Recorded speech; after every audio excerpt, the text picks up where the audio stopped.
नमस्कार। आज शनि अमावस्या है। आज शाम से आप सभी लोग इस शनि व्रत को कथा को सुने।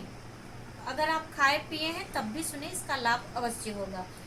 शनि प्रसंग में पिपलाद का आख्यान। हम शनि ग्रह से निवृत्ति के लिए पीपल का पूजन क्यों करते हैं, और शनि सध गया तो शनि राहु केतु तीनों सध जाते हैं। इस प्रकार है कथा। एक कथा है भविष्य पुराण की। भगवान श्री कृष्ण कहते हैं, राजन, एक बार त्रेता युग में अनावृष्टि के कारण भयंकर दुर्भिक्ष पड़ गया। उस घोर अकाल में कौशिक मुनि अपनी स्त्री तथा पुत्रों के साथ अपना निवास स्थान छोड़कर दूसरे प्रदेश में निवास करने निकल पड़े। कुटुंब का भरण पोषण दूभर हो जाने के कारण बड़े कष्ट से उन्होंने अपने एक बालक को मार्ग में ही छोड़ दिया।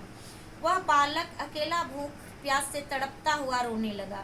उसे अकस्मात एक पीपल का वृक्ष दिखाई पड़ा। उसके समीप ही एक बावड़ी भी थी। बालक ने पीपल के फल को खाकर ठंडा जल पी लिया और अपने को स्वस्थ पाकर वह कठिन तपस्या करने लगा तथा नित्य प्रति पीपल के फलों को खाकर समय व्यतीत करने लगा। अचानक वहां एक दिन देवर्षि नारद पधारे। उन्हें देखकर बालक ने प्रणाम किया और आदर पूर्वक बैठाया। दयालु नारद जी उनकी अवस्था, विनय और विनम्रता को देखकर बहुत ही प्रसन्न हुए और उन्होंने बालक का मौंजी बंधन आदि सब संस्कार कर पद क्रम रहस्य सहित वेद का अध्ययन कराया तथा ही द्वादशार वैष्णव मंत्र ओम नमो भगवते वासुदेव का उपदेश दिया। अब वह प्रतिदिन विष्णु भगवान का ध्यान और मंत्र का जाप करने लगा। नारद जी भी वहीं रहे। थोड़े समय में ही बालक के तप से संतुष्ट होकर भगवान विष्णु गरुड़ पर सवार हो वहां पहुंचे। देवर्षि नारद के वचन से बालक ने उन्हें पहचान लिया। तब उन्होंने भगवान में दृढ़ भक्ति की मांग की। भगवान ने प्रसन्न होकर ज्ञान और योग का उपदेश दिया और अपने में भक्ति का आशीर्वाद दे वे अंतर्ध्यान हो गए। भगवान के उपदेश से वह बालक महाज्ञानी महर्षि हुआ।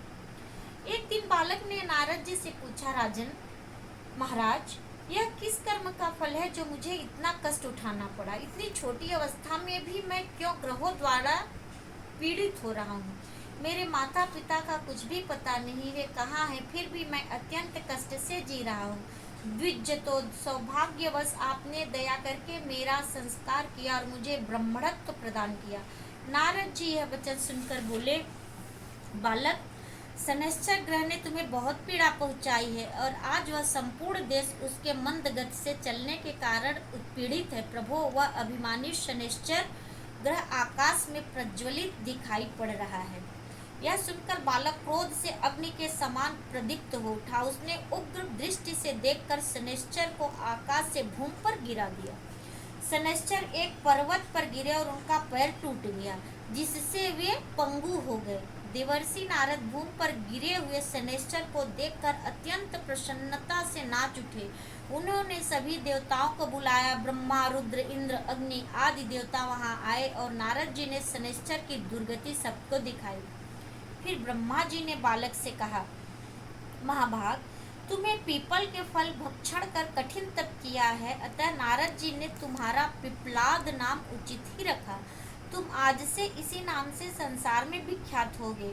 जो कोई भी शनिवार को तुम्हारा भक्ति भाव से पूजन करेंगे अथवा पिपलाद इस नाम का स्मरण करेंगे, उन्हें 7 जन्म तक शनि की पीड़ा नहीं सहन करनी पड़ेगी और वे पुत्र पौत्र से युक्त होंगे।